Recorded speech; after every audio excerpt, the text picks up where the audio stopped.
Hello and welcome to the Grid Resilience Formula Grants for Tribes webinar. I'm Whitney Bell with ICF and I will be your host today. First, a few housekeeping items for today's webinar. This WebEx meeting is being recorded and may be used by the U.S. Department of Energy. If you do not wish to have your voice recorded, please do not speak during the call. If you do not wish to have your image recorded, please turn off your camera or participate by phone. If you speak during the call or use a video connection, you are presumed consent to recording and use of your voice or image. All participants are in listen-only mode. If you have technical issues or questions, you may type them in the chat box and select Send to Host. There will be a Q&A after today's presentation. Please submit all questions in the chat box and indicate which speaker your question is for. If you need to view the live captioning, please refer to the link that will appear in the chat now. Finally, we will post a copy of today's presentation on the Grid Resilience Formula Grants for Tribes webpage by next Monday. The recording of today's webinar will be available in 2 weeks. We will also notify you when that happens. Today, we'll hear from David Parsons, Program Manager with the Grid Deployment Office, for opening remarks, followed by a presentation on the Grid Resilience Formula Grants for Tribes by Corey Felder, Program and Management Analyst with the Grid Deployment Office. David, welcome. I'll turn this over to you. Well, thank you very much, Whitney, and thank you to the ICF team for all of your assistance in organizing and facilitating today's event. Good afternoon, everyone, or good morning, as the case may be. Thank you for taking the time to join us today. This webinar is presented by the Department of Energy's Grid Deployment Office. My name is Dave Parsons. I'm the supervisor for the state, tribal, and territory grid resilience programs at the Grid Deployment Office. I want to welcome all of you to this meeting and thank you again for your participation. We're very excited to share details about the grid resilience grants that are available to tribes. Before we get started, I'd like to begin with some background on the Grid Deployment Office and the Grid Resilience Formula Grant Program. The Grid Deployment Office is a relatively new office within the Department of Energy. Our office works to provide electricity to everyone, everywhere by maintaining and investing in critical generation facilities and improving and expanding transmission and distribution systems. Today, we will be discussing the Grid Resilience Formula Grant Program, which provides $2.3 billion in funding to states, tribes, and territories for grid resilience over 5 years.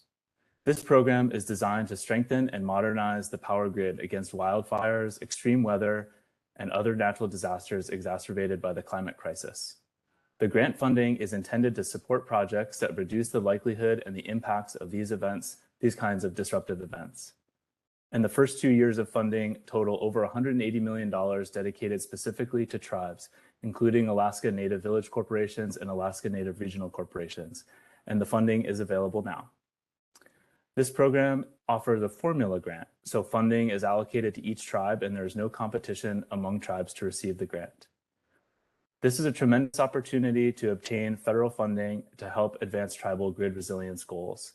It's very important to know that the deadline for applications for the first 2 years of funding is coming up soon on March 31st, 2023.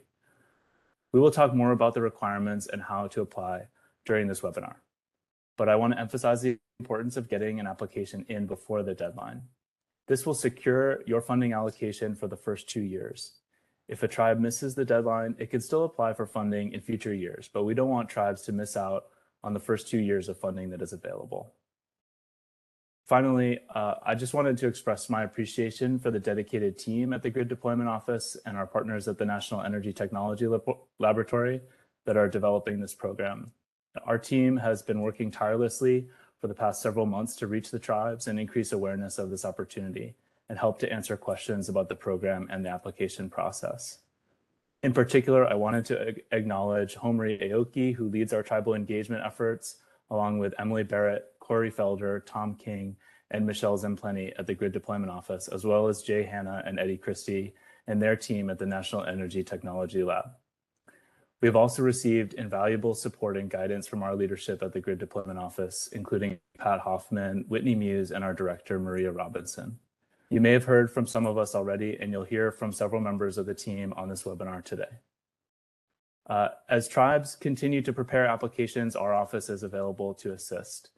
We have information on our website, and our email address is on one of the slides at the end of the presentation. Please feel free to ask questions today, and don't hesitate to reach out to us if you have questions after the webinar. With that, I think I'll conclude and turn things over to Corey to lead us through the presentation. Thank you very much. Thank you, Dave, and thank you, Whitney. Really excited to be here. Thank you all for taking some time out of your busy days to be with us today and hear a little bit more about the Grid Resilience Formula Grant. My name is Corey Felder. I'm a Program and Management Analyst on the Grid Deployment Office team, and I'm going to be doing a few things with the group today. First, I want to provide an overview of the Grid Resilience Formula Grant, and I'll go over some of the key actions that are required prior to the application deadline.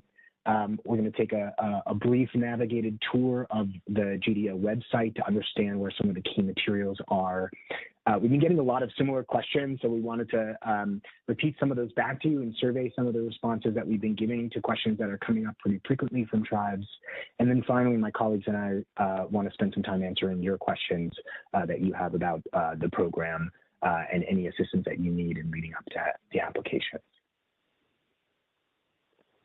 So a bit of level setting, we recognize that there are a number of federal funding opportunities for tribes out there right now, both at the DOE and in other federal agencies. So I wanted to put into context where the Grid Resilience Formula Grant sits, thinking about some of these other opportunities.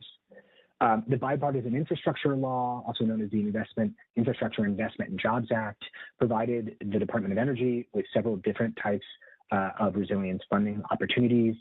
Today, we are talking about the non-competitive Grid Resilience Formula Grants. There's $2.3 billion over 5 years for this program, with applications for the first 2 years of funding due on March 31st. When I say, and Dave previewed this before, but when we say non-competitive, it means that the tribes and the states and the territories who are eligible to apply for this grant program are not competing with each other for the funding. Each tribe has a set allocation for each of the years according to a 5-part formula. There are a number of other grid resilience opportunities currently at the Grid Deployment Office that are competitive opportunities called the Grid Resilience Innovation Partnership. We had a webinar on some of these opportunities yesterday. We're going to be focused really on the non-competitive piece, the Grid Resilience Formula Grants today. Okay, so a few high-level highlights about what this grant does and some of the requirements.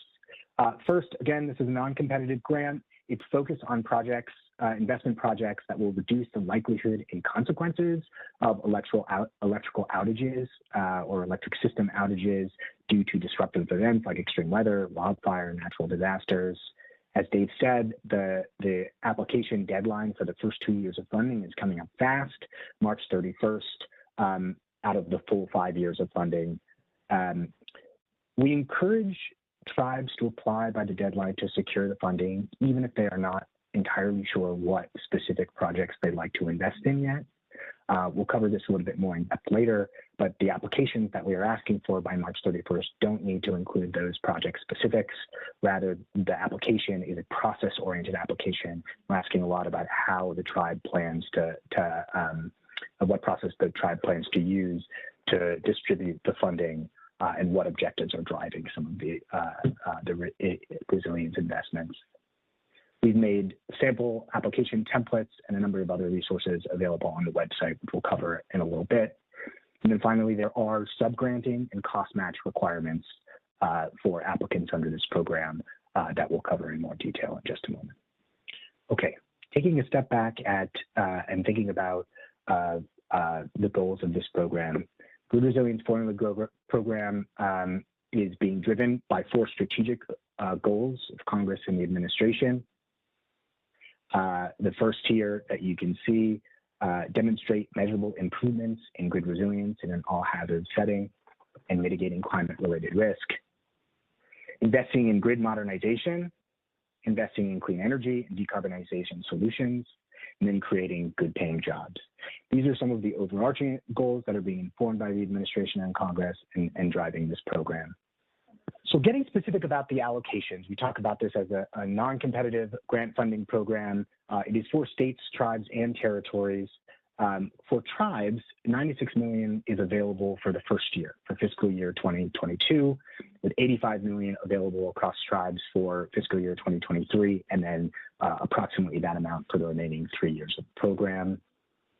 I want to reiterate that all federally recognized tribes, Alaska Native Regional Corporations, and Alaska Native Village Corporations have been allocated funding through this program. If you go to the QR code on the right side of the screen here or to the link below, you can take a look at what your tribe's individual allocation is. Those are available online.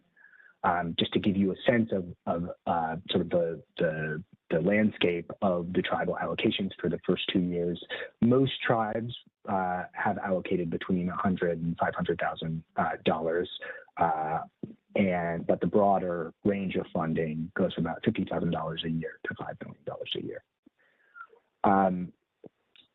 I'll give you a quick look at the website and where you can find those allocations in just a minute. But if you go right now to this QR code or to this link, you can see your allocations for your tribe. I mentioned this before that that we are using a five-factor formula to determine allocations for each of the states, territories, and tribes. That formula looks at land area, the probability of disruptive events, the severity of disruptive events, historical expenditures on mitigation efforts, and population. So we can happy to answer additional questions about what goes into that formula, and we have posted the data sources being used online on our page as well for folks that are interested. Okay, so what types of investments specifically are eligible under the Grid Resilience Formula Grant Program? The statute calls out 12 types, explicitly calls out 12 types of investments that are eligible, ranging from utility pole management, the hardening or undergrounding of equipment like lines or substations, vegetation and fuel load management, and all the things that you can see here in the bucket on the left, advanced modeling technologies as well. There are a number of investments that are not eligible explicitly under this program, and it's important that we cover them here today. Perhaps the one we get the most questions about is the restriction on construction of new electric generating facilities. New electric generating facilities are ineligible under this program. Even though we see on the left-hand side, you see microgrids and distributed energy resources are called out in the eligible investments, the new electric generation component of some of those infrastructure investments would not be eligible under this program. So a new solar facility, for instance, would not be eligible under this program, but the hardening of a substation might be, or would be rather. Similarly, cybersecurity measures are not eligible under this program. Battery storage technologies are eligible under this program, provided they're being used to supply electricity where needed during disruptive events. So a little bit of flexibility about battery storage, really depending on the use case. Investments on the left side that you see here that are called out, these can be tailored to meet the needs of the community or the tribe specifically, but these are the types of investments that are generally eligible under this program. I mentioned a few slides ago that there are subgranting and cost matching requirements under this program, and the next few slides are going to outline the details around those two components. First, tribes must subgrant under this program to eligible entities to execute the grid resilience projects. So the eligible entities are called out here, ranging from electric grid operators to fuel suppliers. In many cases, we've seen this is likely to be the utility, whether it's investor-owned or co-op or a tribal utility, that's going to be the sub-awardee and the eligible entity to execute the grid resilience projects. There are cost match requirements for the tribe and for the eligible entity or subgrantee that would need to be fulfilled as well. 5% of the funding received can be used for technical assistance and program administration. So we wanted to provide a bit of an example of what that could look like. Technical assistance and program administration here means anything from providing technical assistance generally to administrating the expenses associated with the program That 5% for technical assistance could also be given to a third party to provide that administrative and technical support, capped at 5% of the federal funding received. So you can see here on the right-hand side of the slide, if we assume a $100,000 DOE award, 5% of that funding, $5,000, could be used for technical assistance and administration, and that would then leave $95,000 for funding for resilience projects. Grant recipients, or tribes in this case, also must provide a 15% cost match, 15% of the federal funds received. That cost match can be in kind, it can be staff time, it can be cash. There's no restriction on another entity like the subgrantee, for instance, providing that cost match on behalf of the tribe. But with some limited exceptions, federal funding can't be used to provide that cost match on behalf of the tribe. So in the updated example on the right, you can see here, assuming a DOE award of $100,000 to the tribe, and 5% of that funding is being used for TA, 95% of that funding is being used for the resilience projects, the tribe cost match here is flowing right into the resilience project funding, augmenting it to $110,000. The cost match could also be used for the technical assistance and program administration bucket of funds. So in the updated example here, you can see that $15,000 being applied, bringing the total technical assistance funds to help support the resilience projects up to $20,000. I mentioned the subgranting requirement. The eligible entities in many cases will be the utilities that will be the subgrantee of the tribe to execute the projects under this program. The subgrantees have a required match as well, in addition to that 15% match provided by the tribe. An eligible entity that receives a subgrant under this program is required to match 100% of the amount of the subgrant. So in the example here where it says large subgrantee on the right side, if the subaward is $95,000, the subgrantee is providing that 100% match of $95,000 for a total of $190,000. However, if the subgrantee sells less than 4 million megawatt hours of electricity per year, they're required just to match 1/3 of the subgrant amount. So based on some of the conversations we've been having, in many cases might be a co-op or a tribal utility that sells less than this amount of electricity and is only then required to provide that 1/3 match shown in this small subgrantee example on the right-hand side here. Small subgrantees, however, do need to sell electricity to be eligible for the reduced cost match. There is a process by which tribes could apply to be the subgrantee themselves, but if they don't sell electricity, that may result in them being required to provide the 100% cost match. So there are implications around that. But these are the two kind of broad buckets of subgrantees that we have seen. Given that it's February 9th, the deadline for applying for the first 2 years of funding is March 31st. We wanted to spend a little bit of time talking about the practical side of what tribes need to provide in their applications. There are two key application components that I want to cover first. The first and perhaps the area that needs the most attention for applicants is the program narrative. Applications and program narratives we are really encouraging process-oriented program narratives. So at a minimum, what we're asking is that the applicants address the categories of potential eligible entities, a tribal utility, a co-op, a utility, or other, who they anticipate carrying out the project, and the process for selecting those eligible entities, the criteria for selecting the projects. As I mentioned before, a sample program narrative template is available, in addition to an example of what a tribe program narrative could look like that tribes are welcome to build off of. In addition to the program narrative, a head of government letter must be submitted by the applicant that identifies who is the sole entity within the tribe that's applying for and receiving and administering the award. Those are two key application components.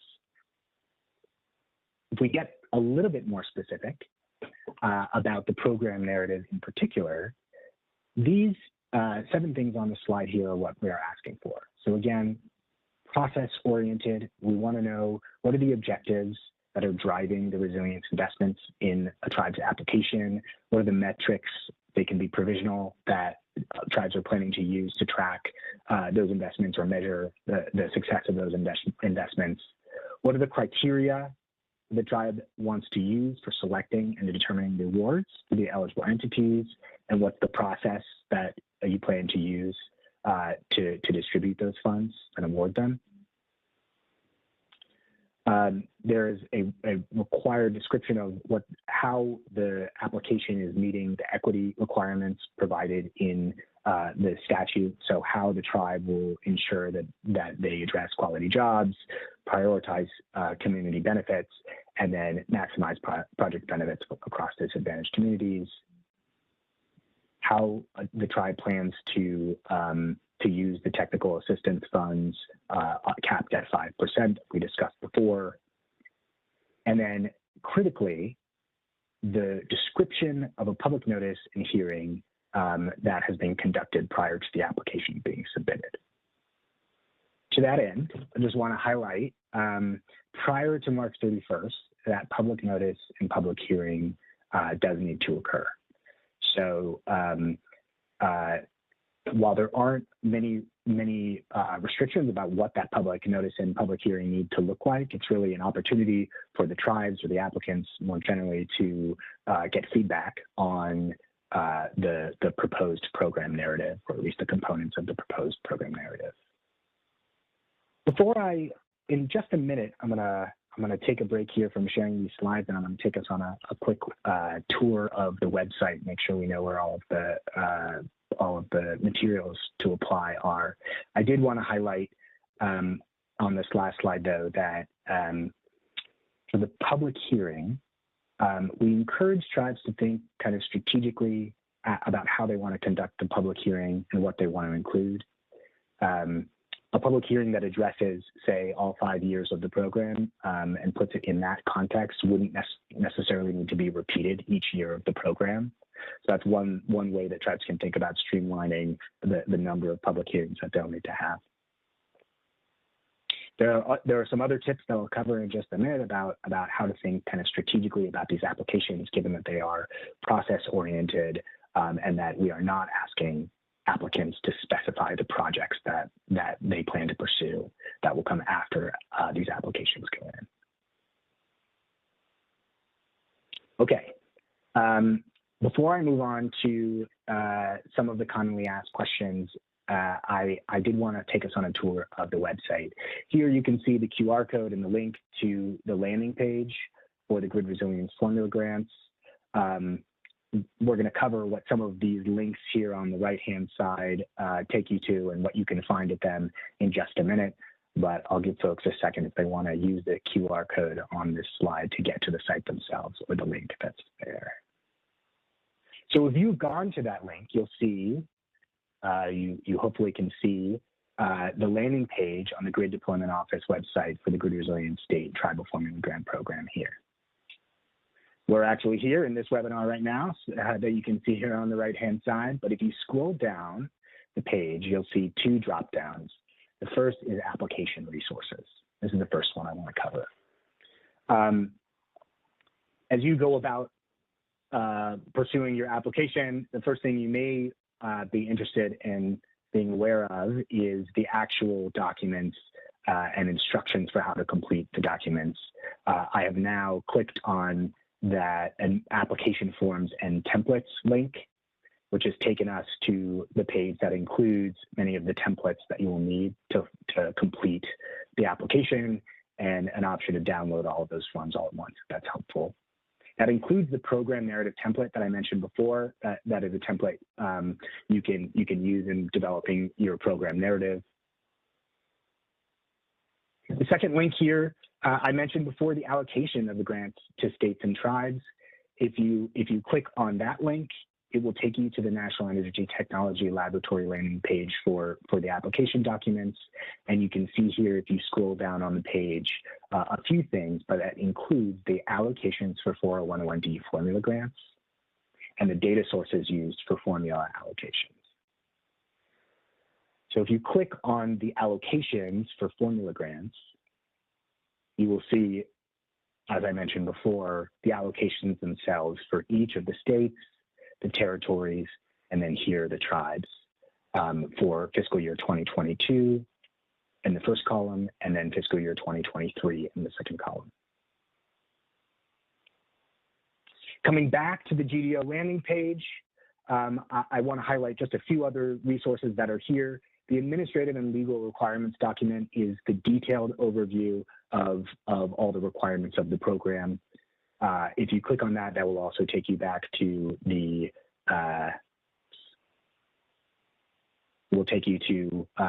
page that provides the latest amendment of that document, and that may be helpful if you're looking for additional detail around the program as you apply.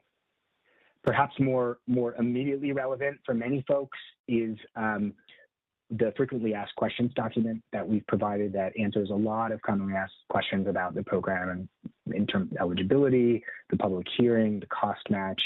I will click on that link now just to show you where it is. You can see the latest version we provided on December 14th, the FAQs, and if you click on that page, you can see the questions themselves and the answers, and a nice table of contents to help you navigate.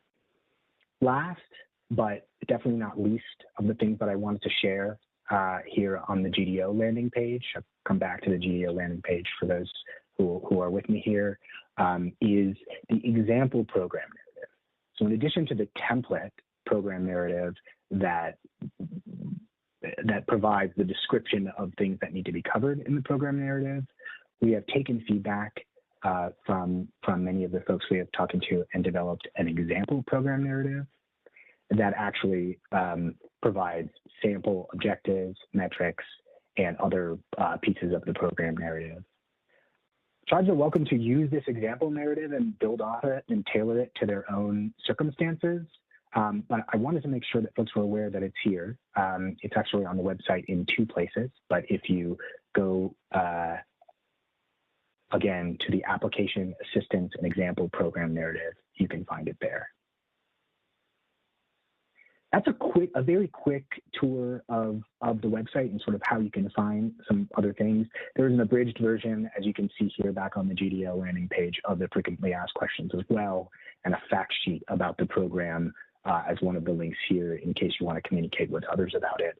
But the most important things, I think, for tribes to be aware of are the application form and templates, the allocations themselves, the legal document that describes the program details in depth, the frequently asked questions, and then that example program narrative that tribes are welcome to build upon. With that, I'd like to move on to one last thing for folks to be aware of before we move on to the frequently asked questions. We have been working with other agencies, other federal agencies, and other offices within the Department of Energy to identify other potential funding opportunities that could be supportive in the context of the Grid Resilience Formula Grant. We are aware of an upcoming deadline for the Local Assistance and Tribal Consistency Fund out of Treasury. The deadline is ahead of the March 31st deadline for this program, and so we encourage tribes that have not already applied or checked this out to take a look at it and explore how it might be useful in the context of the Grid Resilience Formula funding. This is another non-competitive grant. The kind of key thing to take away is that tribes are able to have broad discretion over how they use these funds, and there is $500 million that's eligible or that's available for tribal governments. There's a QR code here on the right and a link so you can find out more about this program, but we did want to highlight it because of the upcoming deadline and the potential relevance for the Grid Resilience Formula Grant.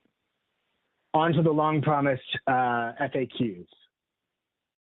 So I'm going to go through these. We have about 5 or 6 here, and hopefully we'll answer some of the questions that you all are thinking about or have already submitted. First, Do applicants need to provide detailed project information in their program narratives that are due on March 31st, including things like a detailed budget? We encourage tribes or applicants not to provide detailed project information at this stage.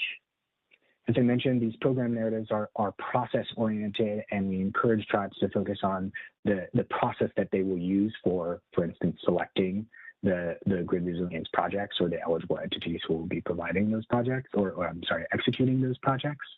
Once grants have been awarded, then there will be a process there is a process for tribes to provide project specifics. Part of the reason why we encourage holding off on providing project specifics right now, beyond our recognition that tribes, states, and territories may be in different places of the process on resilience planning, is that can also preserve some flexibility over the 5 years of the program if the project specifics change or if the projects that are identified or prioritized change. So, sum up, project specifics do not need to be included in the program narrative. Once grants have been awarded, then we will get into project specifics. Public hearings.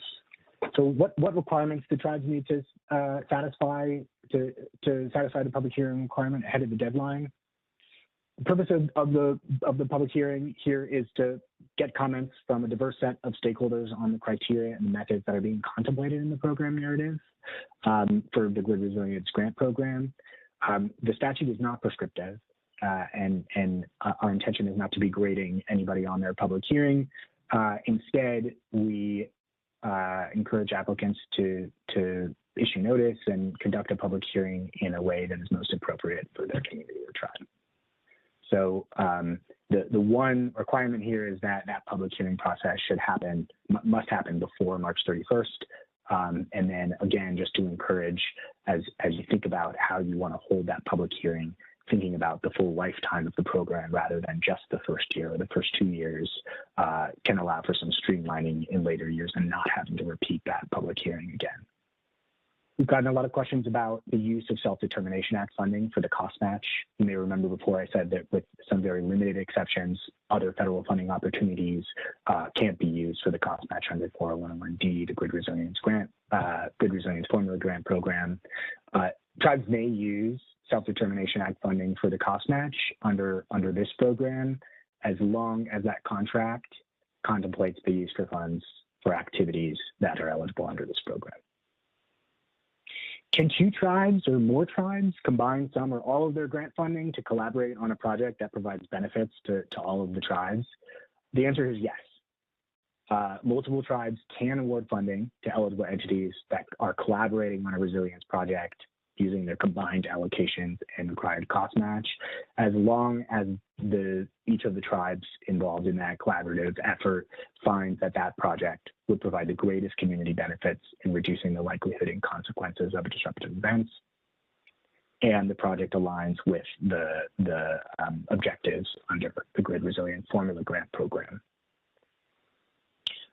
It's also important that in the event that there is a collaborative project like this, that the tribes who are collaborating are tracking and reporting costs to DOE in a way that ensures that there's no double payments for work done as part of the broader project. Study eligibility. Can tribes use funding under this program for feasibility studies that are related to grid resilience measures? So, broadly speaking, formula grant funding can be used for different kinds of studies, but we plan to review the cost and scope of those studies on a case-by-case basis.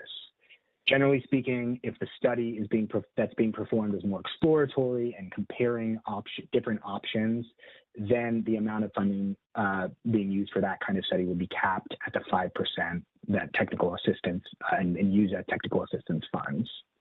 But if the study is more focused on a specific project and it's exploring the viability of the project, the performance of the project or performance specifications of the project or something like that, then it could be considered part of the actual project implementation and therefore not subject to that 5% cap on the TA and project and program administration funds.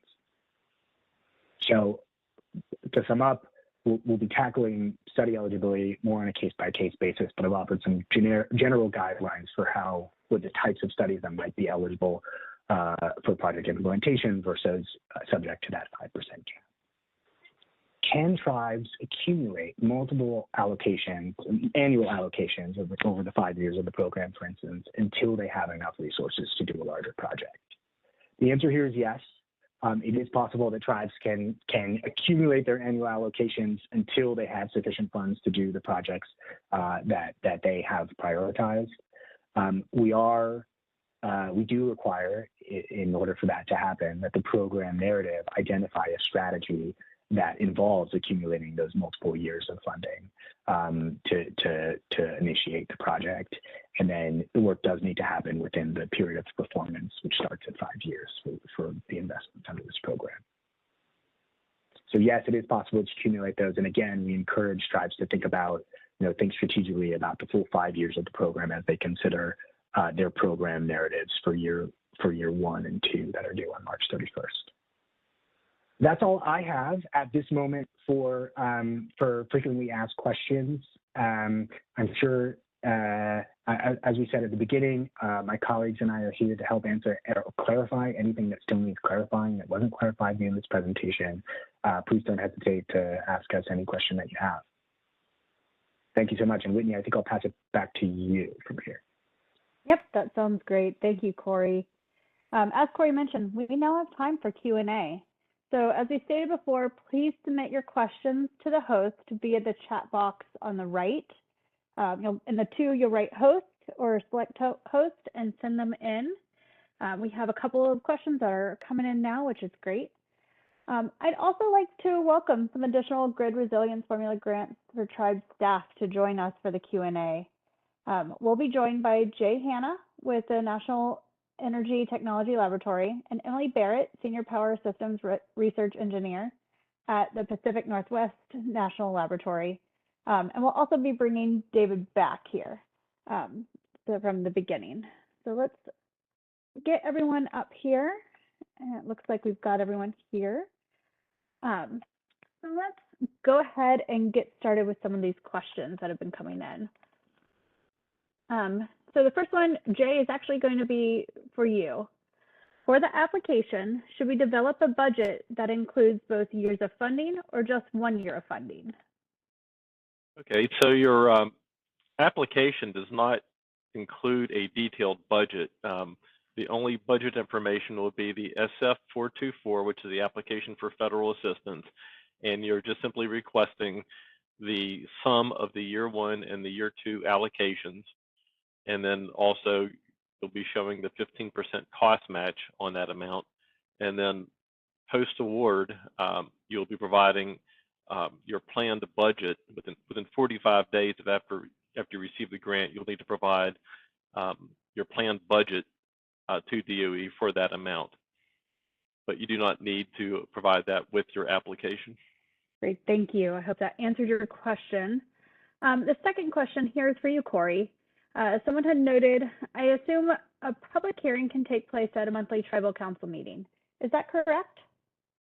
Yes, that's possible. We don't have, as we said before, there are no specific requirements beyond that. It does happen and the intention of it that we're providing. So yes, a tribal monthly council meeting could qualify as public hearing. Great. There's another clarifying question here. Do tribes need to conduct public hearings each year or just once?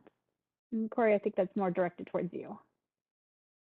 Sure. Coming back to the strategic program narrative notion that I was mentioning before, the tribe that conducts its public hearing in a way that is considering the full 5 years of the program would not necessarily need to re-hold that public hearing each year unless something changes significantly.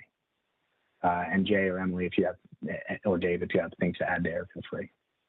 All right. How widely must the public notice be distributed for a tribe and a Native Village corporation? Who must or should be invited or attend the meeting? This is multiple questions here. Is the public aspect mainly identified as the tribe and corporation, like shareholders? I'm happy to take that one, Whitney. Again, I think the intention of the public hearing is to get that feedback from the folks from stakeholders who may be impacted or involved. We don't have specific guidance for who needs to be included in the notice, but we really recognize that tribes have their own ways of conducting public hearing and including the right folks. So it is up to the tribe to determine what is the right group of folks to invite for the public hearing. Great. Emily, this question's for you. One of the main goals is to invest in clean energy. However, solar and wind are not eligible investments. What is the reason for not including electricity generation as an eligible investment? Yeah, that's a good one, and one that we actually get a lot. It is a product of the statute that the grant funding program comes out of. So actually within the law, there is a provision that explicitly states that new generating facilities are not eligible, and that's why they're not eligible under this program. I will also say that there are some other funding opportunities available right now and that the tribes can take advantage of that would allow them to go after funding for clean energy sources. I, in particular, would encourage you to look at the Inflation Reduction Act. There are direct pay incentives under that act, which means that tribes can take advantage of those incentives when they never have been before, because tribes don't have tax appetites. But now that has the IRA has made that no longer a barrier, and so in some cases the economics for things like new solar are really advantageous, especially for tribes. Up to 70% of the cost of new solar could be covered through that incentive program. So yes, you're correct. Solar, wind, new clean generation is unfortunately not an eligible expense under this program. But this program could support other pieces of the infrastructure that could enable those projects and allow you to use those projects to provide greater grid resilience by, for instance, coupling those systems you may be able to procure through some of these other opportunities with a battery storage system, for example. Thank you, Emily. Appreciate the clarification there. This one's for you, David, and it's got multiple questions in one. How do we schedule a time with a Department of Energy expert who can answer questions? Would DOE be willing to do a presentation for Alaska's 400 tribes or other groups as well on this program where they could ask some questions live? And if so, how can they arrange that? Yes, I think absolutely. We would definitely be interested to speak with more tribes about this opportunity. And so we're doing as much outreach and engagement as we can in the lead up to the deadline, and that will continue even after the deadline. So, but yeah, if there's interest in more webinars or more opportunities to discuss, please reach out to us. We have an email address that you can use. It's on our website, and I think it's also in the slides. And maybe we can put it in the chat as well. And you can contact us, and we'd be happy to discuss with you how we could to speak with you and other tribes. Great, thank you. Jay, go ahead. I'm sorry to interrupt. I think if you advance one more slide, that email will come up. And we'll be sure to drop that in the chat here momentarily as well. All right, Jay, this one is for you. Can utility operators transfer a grid asset, poles, conductors, etc., that exists on tribal trust land to the tribe and be considered in kind? That would be very project specific. Certainly, the equipment and materials provided for a project can potentially be used as the in-kind cost match. But post-award, when you identify a project, you would probably want to consult with your project officer so that we can take into account any specific nuances of your project to give you a more precise answer on that. But in general, in-kind cost match is allowed, and in many cases, that can be the value of poles, conductors, and that sort of thing. But it's difficult to give a blanket answer without knowing the specifics of your project. Thank you. Emily, I have two questions back to back here for you, but I'll start with this one first. On disruptive events most remote tribes don't report outages to anyone because they happen all the time, maybe even weekly. Did you just use reports about earthquakes or floods from state or federally declared disasters? Yes, I mean, the answer is as you can probably imagine, I mean, Corey went through and talked a little bit about the 5 factors that are laid out for how the formula was constructed. Getting data with national coverage that allowed us, and the contractor that DOE worked with to make this calculation was really challenging. I'm putting in the chat right now a link to the data sources that were used in making these determinations. But yes, it was declared disasters coming out of FEMA that were used for calculating the disruptive events. I will also say that as we move forward through this program, DOE is committed to using the best available data. And so if you know of other data sources that we should be considering and looking at, we would be really excited to hear about them. So please feel free to reach out and point us to data that we should be looking at to do this better in the future. And I think you said there was a second related question. Yes, there's a related question. This person was wondering why Alaska Native regional corporations received a small amount of funding compared to village corporations when they own much more land. Total land Native corporations own, 44 million acres, an area about 7 times the size of Connecticut. Can you address that question there? Yeah, sure. And, I can't speak to that specific example without kind of digging into it a little bit more, which we are happy to do.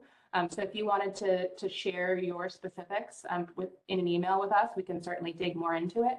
I will say that, land area is only one of the 5 factors. And so, there are 4 other factors, including population, probability of disruptive events, severity of disruptive events, and historical investment in mitigation efforts that were also a part of that calculation. So that may be a part of what's leading to that sort of those unexpected funding allocations. Thank you so much. Corey, this one is for you. When calculating the 15% cost match, is it that 15% of the total of the 2-year allocations, or is it just for the first year allocation? 15% of each annual allocation. So to that example of 100,000 that we talked about before, if you're getting 100,000 in year 1 and 100,000 in year 2, would be 15%. It would be $30,000 total. Okay, that makes sense. Thank you. Jay, this one's for you. Can remote tribes without the internet apply through the mail instead of online? Other agencies such as the Department of Agriculture and Department of Commerce allow this. I will say that is an excellent question, and it's something that we can address with the Grid Deployment Office and NATL to look at ways if there are tribes that have that limitation that we can accommodate, because we certainly want to make the grant program available to all tribes, and the lack of internet should not be an obstacle to that. So right now, we haven't identified a path for the application through the mail, but we can work on that. And because the question will be, how do we provide information back out to the tribes? And we'll address that with GDO as well. There was a similar question of, do we submit this grant on grants.gov or via email? Through FedConnect, which is where the ALRD is posted, the funding opportunity is posted. Thank you. Corey, can you clarify how battery storage is eligible for funding? And can you also clarify if it's being specified for being available only in times of emergency? Battery storage is eligible under the program, provided that it's providing power during disruptive events, or how it's called in the ALRD document. Some of the program documentation is system adaptive capacity. So in a program narrative, for instance, where a tribe is considering, the types of technologies that it might be pursuing and highlights battery storage, as provided the primary use of that battery is for providing that system adaptive capacity, that backup power during disruptive events, it would be eligible under the program. Right, thank you. Emily, so someone had asked, can we use the money to weatherize homes? No, that is actually not an eligible expense under this program. So because this is a grid resilience program, the investments are really intended to, the funding is really intended to be used to invest in electrical infrastructure. That said, I believe there are some weatherization funding opportunities also available under the Inflation Reduction Act, and maybe even coming out of the BIA right now. So I think there are other funds that could be used for those projects, but not this funding. This funding would need to go towards providing resilience from the perspective of electrical infrastructure. All right, and that kind of leads into this next question, if electrical equipment are eligible investments, so transformers, switch gears, et cetera. Yes. You want to expand on that? Yeah. So I mean, that really is, if you look at the list of eligible investments that has been provided within the law, and those are of course not totally comprehensive, but they sort of are examples that we can point to and say these are clearly eligible. That is the kinds of investments, like the replacements of that kind of electrical infrastructure, is exactly how, it's a clear eligible expense, as long as it's being used, or that electrical infrastructure is providing a resilience benefit. So kind of coming back to the objectives of the formula grant funding opportunity, you'll hear us say this a lot, but there's a lot of investments that could be eligible, if they provide that grid resilience benefit, or that ability to maintain electrical power during disruptive events, or ride through outages. And that could include things like replacing aging infrastructure that would otherwise be a hazard, and could otherwise lead to outages, or installing redundant equipment that would allow multiple pathways for power to travel through, to increase the ability of the system to respond in the event that certain pieces of equipment, do go into outage.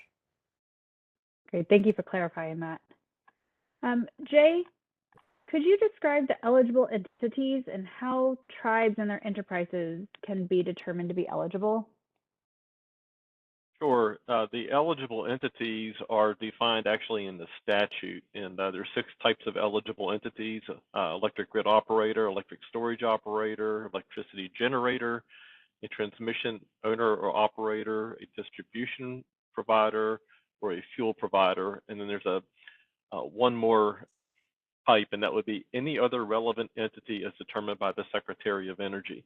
So what would happen if there's an entity you want to have designated as an eligible entity for a specific project? You need to make that request post-award after you receive the grant to the Department of Energy, and you would do that by through your federal project officer that's assigned to your grant. We've developed a template that you can use to fill out to provide the rationale for that designation, and then we would review that and then submit it to the person within the Department of Energy that has that delegated authority to make that eligible entity determination. As part of that same process, you could provide evidence that is a small utility and eligible for the lower cost match. If that's what you choose to do, we would use that same process. So again, the eligible entities are defined in the statute. If there's another type of eligible entity, or for example, if a tribe wants to execute the project itself and wants to be designated as an eligible entity for the sake of executing the project, they can make that request to the Department of Energy for the secretarial determination to be an eligible entity. Great, thank you so much. Corey, this is kind of a follow-up on one of the questions earlier, but they said, who must or should be invited to the public hearing? Maybe what I'll say is just, again, we're not providing we don't have any prescriptive guidance on what needs to happen or who needs to be invited to the public hearing. So I would suggest the the tribe finds to be, the public in the context of the stakeholders that they need feedback from in order to develop the program narrative is probably how I would respond. Thank you. Emily, would utility provider AMI infrastructure upgrades that contribute to smart grid solutions be considered as an eligible use of funds? Yeah, so AMI is an advanced metering monitoring solution that's included in the list of eligible investments in both the funding opportunity and in the statute. I think what you would need to do is you would need to sort of speak to how that AMI infrastructure would support grid resilience and kind of meet the objectives of the funding opportunity. But yes, so that in general, I would say, provided that there was an intention to leverage that to provide additional resilience, that would be an eligible expense. And to be clear, I mean, recognizing that and we talked a little bit about this with the battery storage and a little bit, and I think it's relevant with the AMI question here too. There's no expectation that you make these investments and then the only thing you can use them for is just resilience. So you have a battery that's sitting there totally unused, except for when there is an outage. I think these are in many cases going to be multi-use investments, but really it just comes down to is there a real grid resilience benefit? Is that a primary use and a primary driver for the project? Great, thank you. So there are a lot of questions about the match requirements coming in. Could one of you just review those requirements one more time for us? There's a lot of specific questions, but I think if we kind of review them one more time, that might be helpful for everybody. And Corey, if you need, do you want to go back to a slide or anything? If you do, let me know. It might be helpful to bring the slide back up. But if you go back, I can go back, huh? Excellent.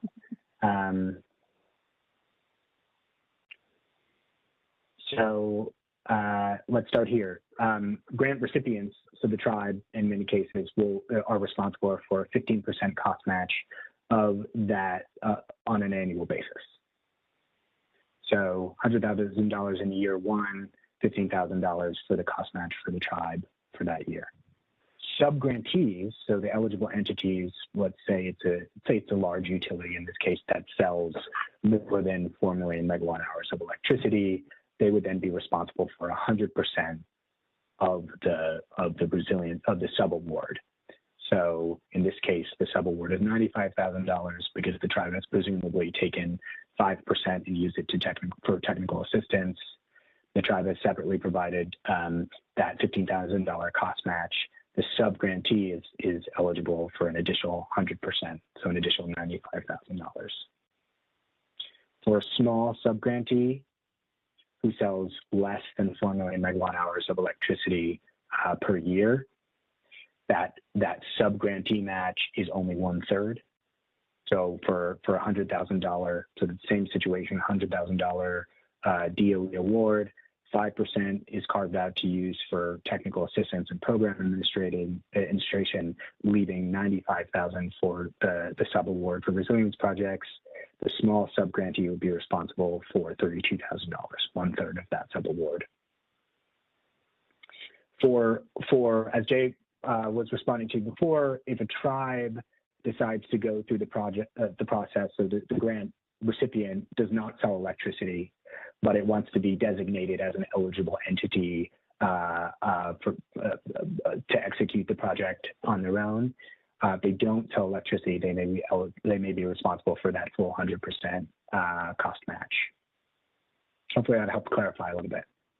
I hope so as well. I think one other question someone had was, will you receive 2 years of funding if you apply by March 31st or just 1 year of funding?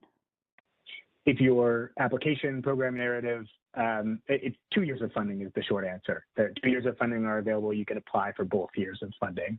That's the short answer. Thank you. I hope that clarified some of these questions that were coming in. All right, Jay, will a community benefits plan be required once a project has been determined? For these grants, the community benefits are addressed in the program narrative. So there will not be a separate plan required. Okay. Emily, is there any scenario where building generation would be acceptable? This person's tribe has a number of facilities that either do not currently have power or experience frequent outages.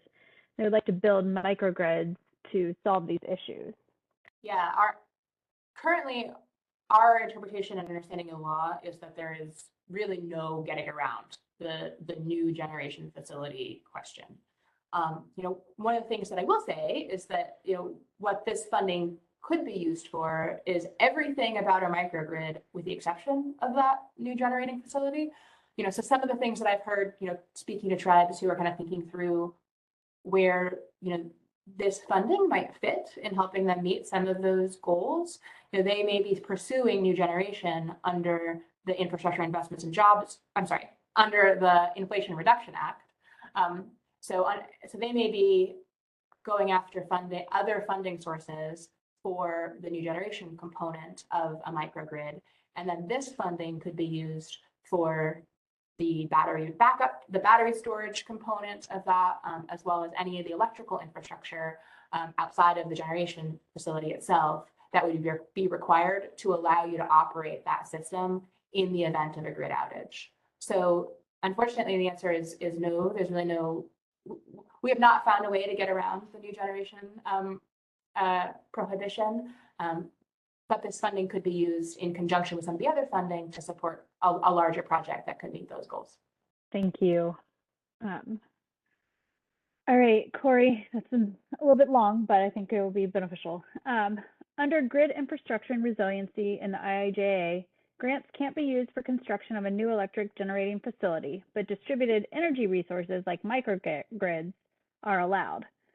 Would GDO be able to clarify the term electric generating facilities if it's limited to facilities constructed for the sole or primary purpose of providing a new source of power generation, as opposed to providing the resilience benefit of a DER microgrid?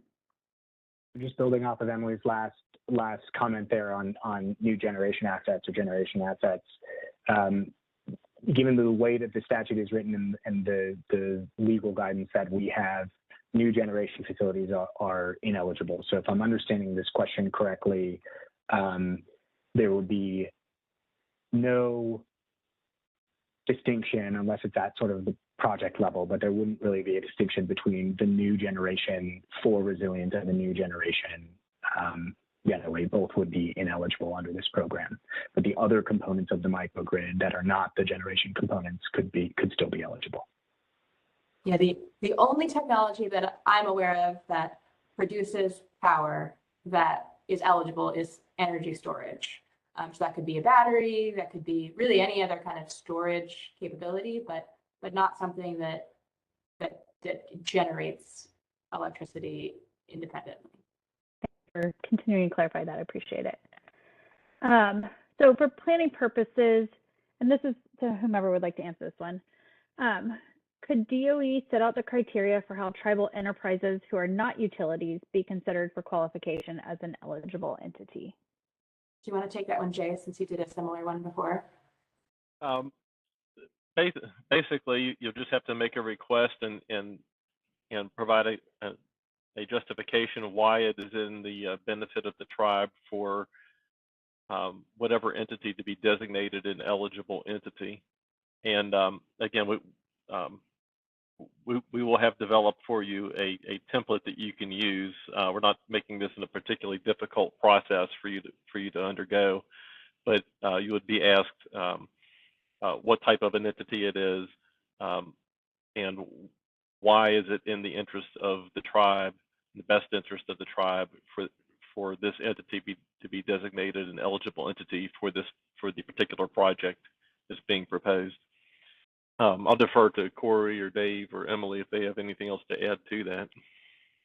Yeah, I'll just say I think what we've been encouraging is for the tribes to keep their program narratives as general. That preserves flexibility for the tribe to make these kinds of decisions after they submit their application and receive their award.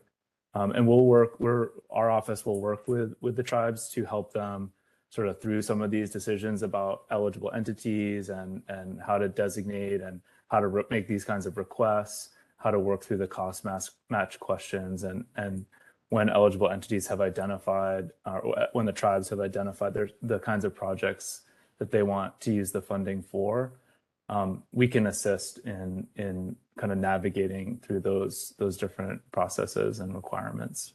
The only thing I might add, Dave, to sort of even amplify what you just said is not only does keeping the program narrative really high level and sort of process oriented give you flexibility now in terms of what projects you want to do, but if you indicate in your program narrative that this is a multi-year program, you don't have to sort of reapply in future years, right? So that same program narrative that you've kept really high level and really strategic can be used, for the entire program, and that gives you the flexibility over the next, 5+ years to be thinking about what projects are going to be or help you realize that community benefit, because your thinking may evolve, and so I would say, that also really reduces some of the administrative burden on you and kind of going through the application process again. Because you don't have to submit a new program narrative. You don't have to go through the public hearing process again. It becomes a pretty easy contract amendment at that point to get access to that next year of funding. Thank you. Emily, this is for you. Can funds be used to replace improve bulk, I think it's replace/improve bulk fuel tanks that are leaking into the environment? Something that's very important to this group. Yeah, and Jay, I think we have a frequently asked question about replacing fuel tanks, don't we? No? Let's take that one back then, because I know we've gotten that question before, and I think we have a good answer on it, and we can send that out with the follow-up. All right. Somebody was clarifying back to the public hearing notice. Was it stated that a public hearing notice can be held during a council meeting? I just want to clarify that part. Yes. All right. Yes. Jay, this is for you. How often are compliance reports going to be required? Annually, quarterly? Do you know yet? Under this grant program, we will be receiving quarterly progress reports, and we have a template for that that will be provided with your grant agreement. Thank you. Emily, are you open to tribes submitting proposals that include off-grid homes? This would help reduce the strain on the grid today. Are you open to that? So this would be an electrification project, is that correct? Oh, you can't clarify. I was like, I can't clarify, but I'm assuming yes. But if somebody writes in and lets us know their clarification, that would be great. So Jay, jump in here too if I say anything incorrect. But my understand, I would not confidently say that we can, with confidence that we can get that electrification would be eligible under this program. I would like to take that back to the team to get a decisive answer. But because of the way that this funding opportunity has been structured, there is that sort of grid resilience element in providing that resiliency. That said, we can get a definitive answer and get that out to the group. I will also say that there are significant amounts of funding right now for electrification programs available under I believe it's also the IRA through the BIA. And there are historic opportunities to get electrification projects done in particularly rural areas. So there are also very good alternate opportunities to explore in that space as well. I'm going to start taking notes of all the things I promised to respond to too. Jay, Can in-kind contributions identified early in year 1 and 2 be spread out to cover future years, 3 through 5, for match requirements? It is likely that could be done for the any in-kind contribution towards technical assistance and administrative costs, which you can use. The applicant or the recipient, has to provide 15% cost match on the entire amount, and that can be for technical assistance and administration, and that can be provided using in-kind. I don't know that we can approve cost match for projects, resilience projects, the 100% or the 1/3 cost match for projects until those projects have been reviewed and approved through the notification process that's described in section VG of the ALRD. Thank you. David, related to the statutory limitation on power generation, can you please cite the part of the statute that prohibits this that we discussed earlier? Yeah, so we understand that this is a frustrating aspect of the program, and it's just unfortunate that the statute is very prescriptive in this regard, and doesn't allow the department the flexibility to make adjustments around the new generation. But if you look in the bipartisan infrastructure law, the BIL, in section 40101, which is the section that is covering the grid resilience grants, there is a prohibition section. It's under 40101 section E, and it says under E and then 2, it says prohibitions and limitations, and one of them is construction of new electric generating facilities. And we can make sure that is also sort of put on our website in the frequently asked questions if you want to have that sort of written down, because I know it's a little bit hard to follow exactly where it is, but it's in there. Thank you.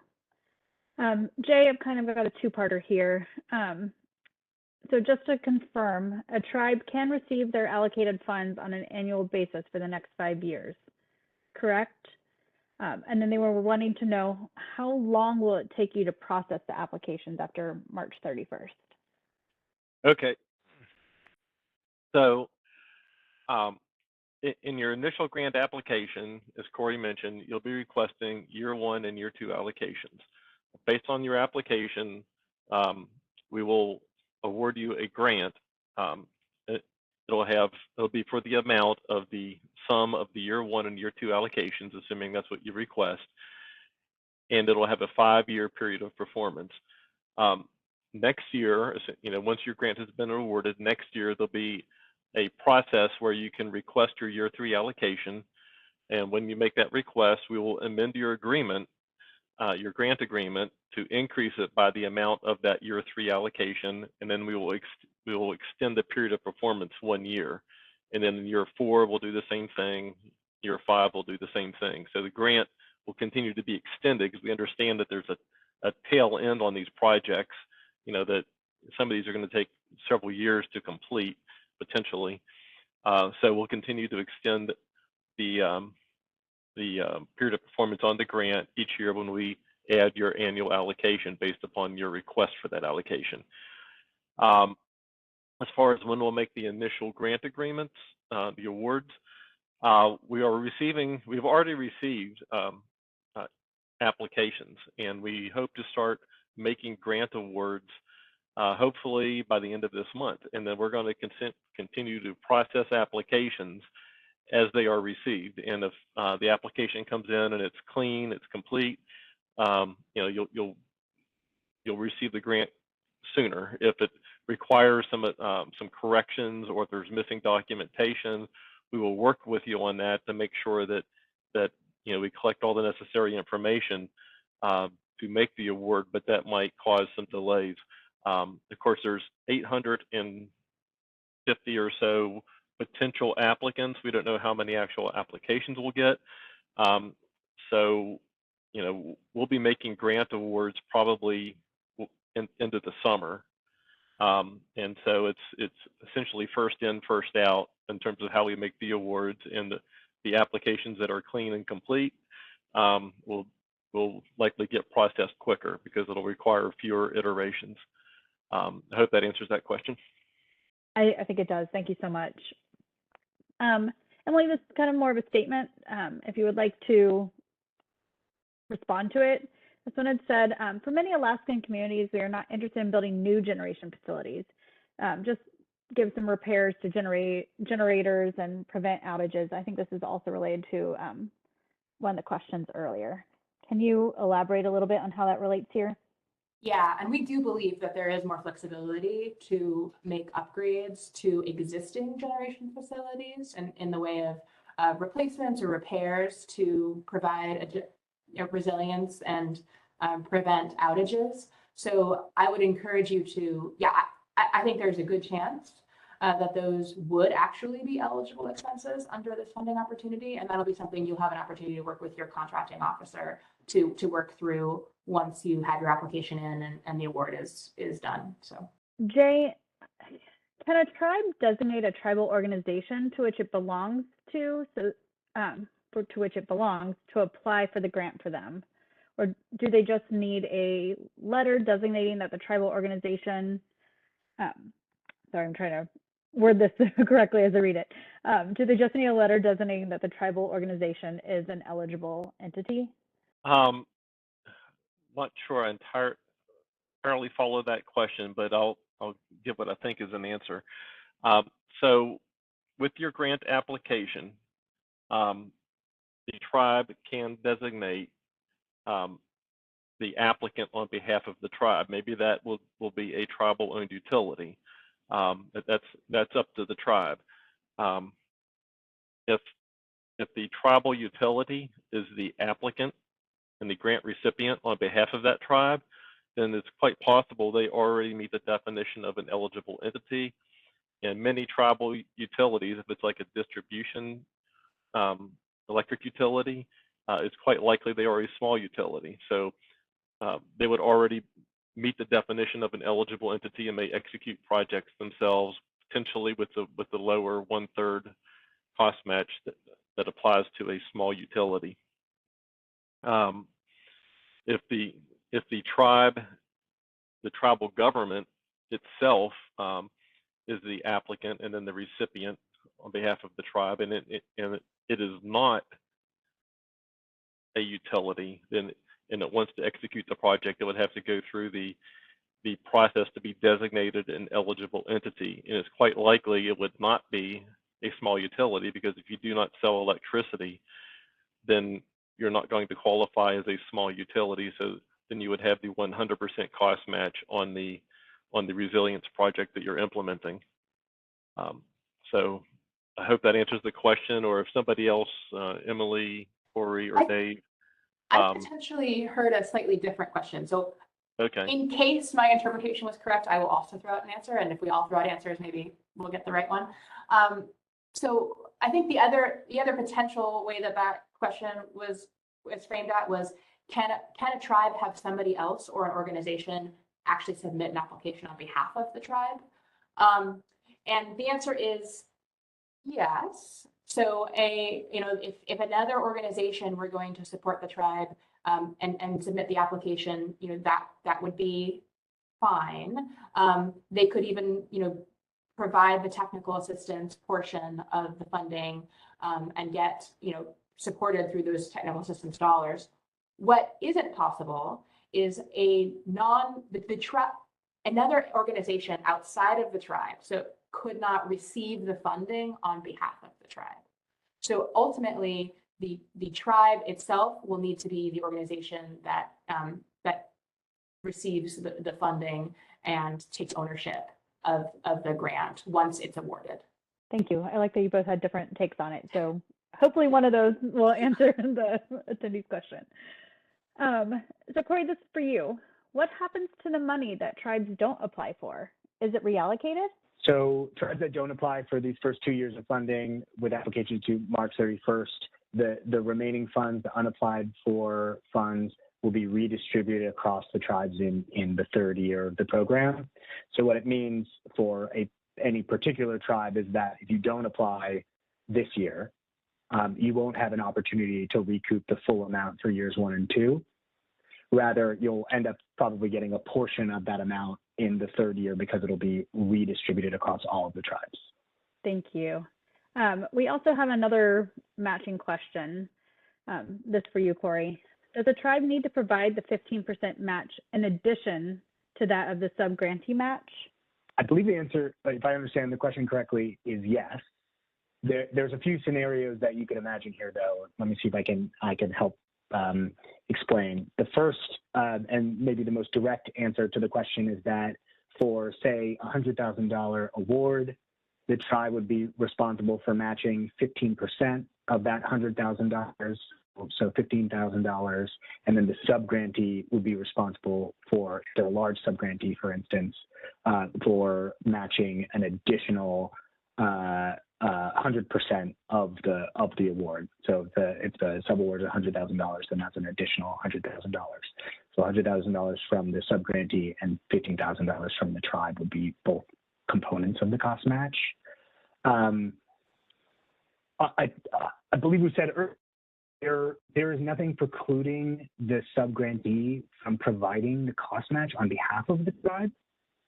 So, we've heard discussions of, say, an investor-owned utility that, or even tribes including in their program narrative or criteria, or states for that matter, around, how they're going to rank projects in terms of the amount of cost match provided.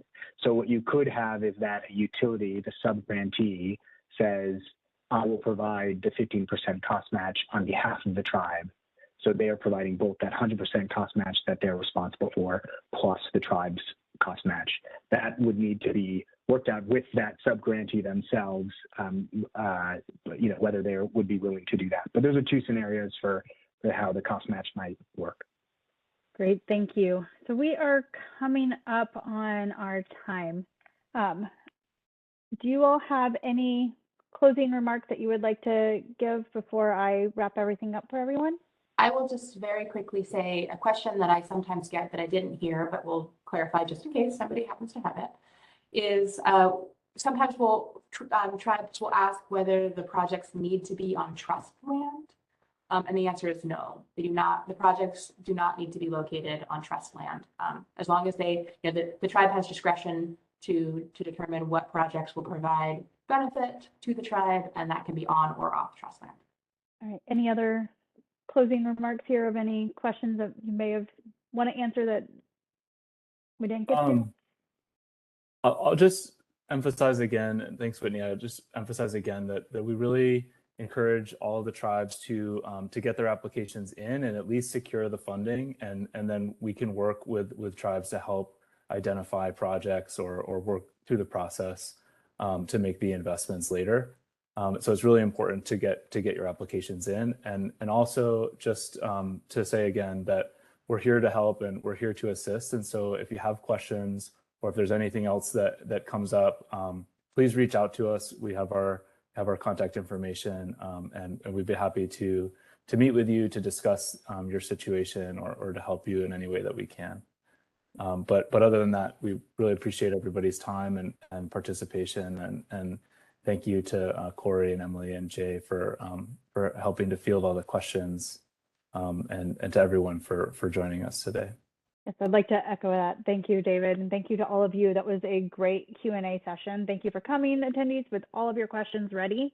I did want to answer one of the more popular questions. A copy of today's slides will be available on the website. We are going to put that link here in the chat momentarily. The recording will be available in about 2 weeks as well, and we will send you a note when it's ready.